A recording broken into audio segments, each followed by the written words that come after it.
the rates went from 4% to 7%, like that, almost 7 or 8%, almost doubling within a very short period of time.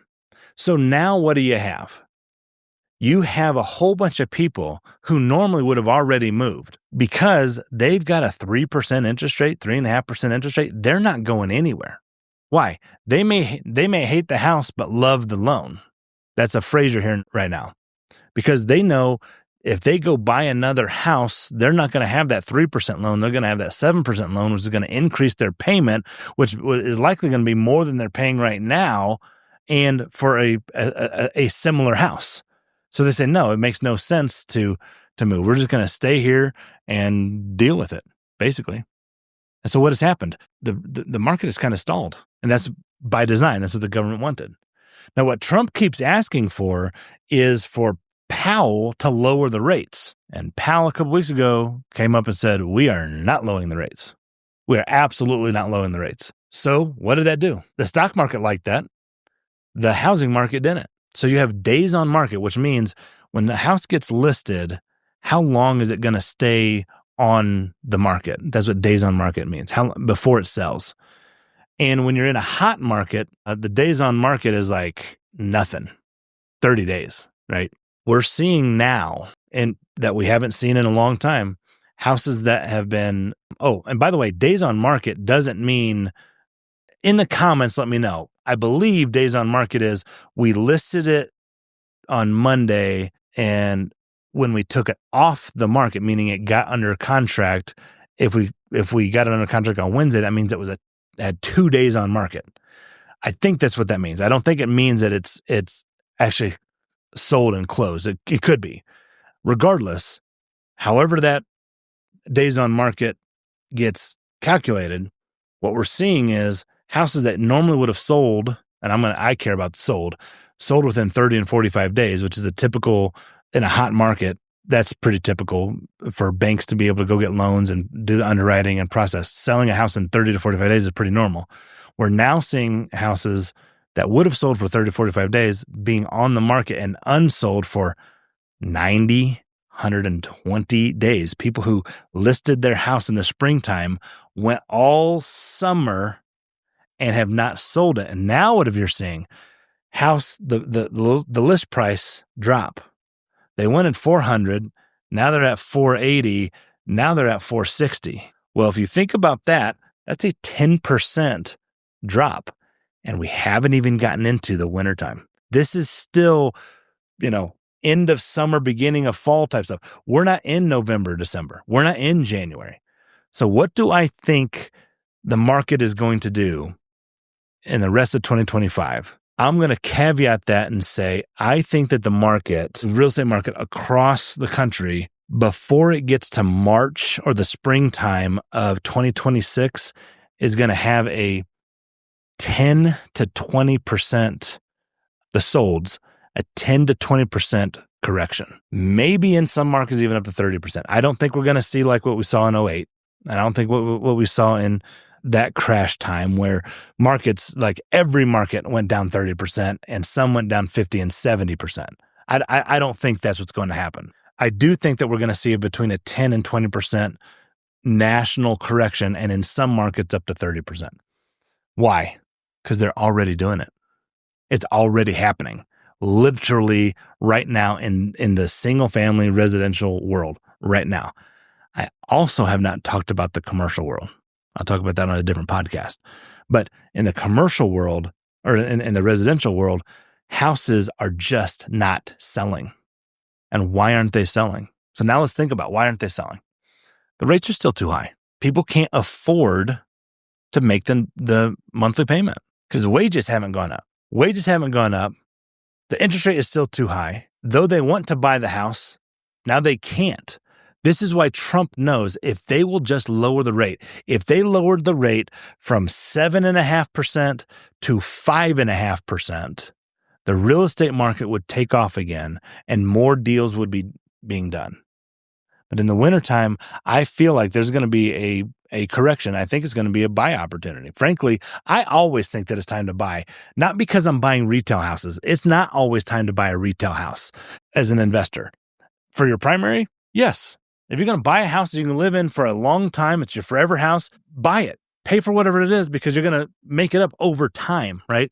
Like I bought my house in 2014 that I sold actually this year for $800,000. At the time, that was retail, close to retail. Now I'd negotiated an owner carry situation, and we can kind of get into that at some point. But $800,000 was about what it was worth. I sold it this year for 1.8. So I made money over long term because, hey, I didn't think I was ever going to move out of the house. We wound up moving out though. I wound up moving out. But the issue that we're dealing with here is the rates are not coming down. The interest rate is still the same. The payment is going to be higher than what most people can pay right now. The people who have the 3 and 4% aren't selling. And so we're stuck. So what has to happen? What has to give? If the rates won't go down, then the only thing that can go down is the price. And as we've seen over the last several months in the spring and the summertime, though they're lowering prices, even right now, they're not moving. The houses are just not selling. Now, there's some markets that it's going well, and if you have a brand new house and all kind of stuff, but if you're dealing with an older house that is slightly dated or whatever, we're picking those things up for pennies on the dollar in every market. So if you're wanting to hop into real estate investing, my suggestion is hop in right now, learn. Because it's going to take you months and months and months just to learn this stuff. Then once it comes wintertime, now you can kind of get in there and start clipping these deals, because I believe that we're going to see a 10 to 20% correction. It'll be the best discount that we've seen in a long time. And I said, we'll know by October. We'll know by October what's going on here, okay? Because if days on market still get into that 90, 120, 150, even 180 day. Like, think about that. Someone in October who tried to sell their house 6 months prior in April, they're still sitting on it. They've got that listing agreement for 6 months. That's going to be a problem. That's a major problem. That's a sign to say, hey, there's less people in the country because they've either left or been deported. The interest rates haven't changed.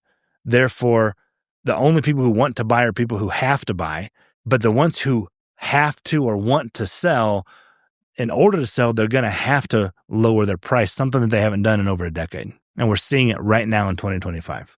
Now, what should be the caution for this? Because people get fearful at the top of a market. Here's the deal. I don't know what the top of the market is. Are we at the top of the market right now? Were we at the top of the market 6 months ago? I don't know. Hindsight is 2020. All I know is if you buy a house as an investor that then cash flows, it will likely always cash flow because rents pretty much on single family houses stay the same. They go up like a stair step, right?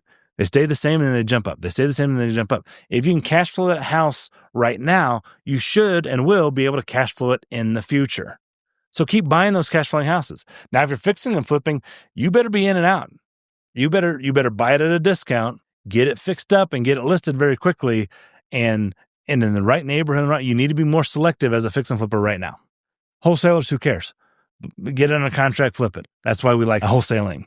Now, there is a major opportunity. I want you to think about this major opportunity I'm about to tell you. There's a major opportunity. This is why some of the gurus are promoting it. It's called subject to, where you're buying the property subject to the existing financing. I'm going to put that into a category of creative finance, because it could be sub to, it could be sandwich lease options, it could be wraps, it could be installment land contracts. If you don't know any of those concepts, I literally teach for free for a whole week those concepts and then how to go make money on them, trying to see if anybody wants to operate my business with me and partner with me to do deals. I literally do a whole week for free. We've got one coming up in September 29th. Reach out and we'll, click the links below and the registration links and all that kind of stuff. And come on out and you'll learn all these strategies, because I'm going to be teaching in September what I think is going to be happening in the market, and how people who partner with me, how we do deals together, can capitalize on it. So I highly suggest you hop at it. It's totally free. You have nothing to lose. Take a week off work, travel out here, sit in my training room, and learn what it is that we're doing. Now, what happens if the market starts to fall? This is when investors get fearful. Now, what did Buffett tell us? Buffett says, Be greedy when others are fearful. The analogy is people don't want to try to catch a falling knife. Like if the market is going down, when do you catch it? Do you wait till it gets to the bottom? Well, when do you know it's the bottom? Nobody knows when it's the bottom. And so my modus operandi is if you're holding for long term, it doesn't matter so long as it cash flows. If you're flipping, you got to be much more selective and recognize you may be holding that thing for a while. Okay. If you're building, oh my gosh, the guy I'm meeting with, he's a builder. He built these houses, trying to sell the townhouses, row houses, whatever, trying to sell them. He can't sell them, literally can't sell them. And so he's trying to he's trying to incentivize people by lowering the interest rates, but still keeping the same purchase price, right? And he's coming here to ask some advice, and my advice is going to be, hey buddy, lower the rate and the price. In fact, if it were me, I would be holding that note long term so I can make money on the interest long term. That's a private finance strategy, you guys know I like. So my application is, I think that by the end of 25 and 26, we're going to see between a 10 and 20% national house decline, a value decline, a sell price decline that will get corrected once the rates come down. And here's what I understand. I think Trump is the one who appoints Powell with the Fed. Powell's term is up, I believe, in April of 26. And Trump's going to find somebody who is going to lower the rates. In fact, some stock guys go, hey, once Trump just announces who the next person is going to be, and we know there's going to be, the stock market will analyze that and account for it. Well, that's fine for the stock market, but us real estate guys are sitting there saying, hey, what is this going to look like? How does it actually affect real lives and real values of real estate? So I don't think it's going to be a long-term thing. I think it's going to be a very short-term thing. You may have a small window of opportunity here, because now if the rates come down and all the people who were on the sidelines for years, see, the people on the sidelines, the prime buying age is like that 30-year-old. Well, they've been on the sidelines. They, number one, they don't want to overpay for houses. They saw what their parents went through in 2008. They don't want to do that anymore. So they're just not going to get into houses and over leverage themselves. This is not going to happen. And so now that there's some more inventory, there's some pressure off of that from a supply and demand perspective. We've got the immigration leaving. So now we have more inventory. But even that is not getting them off the snide.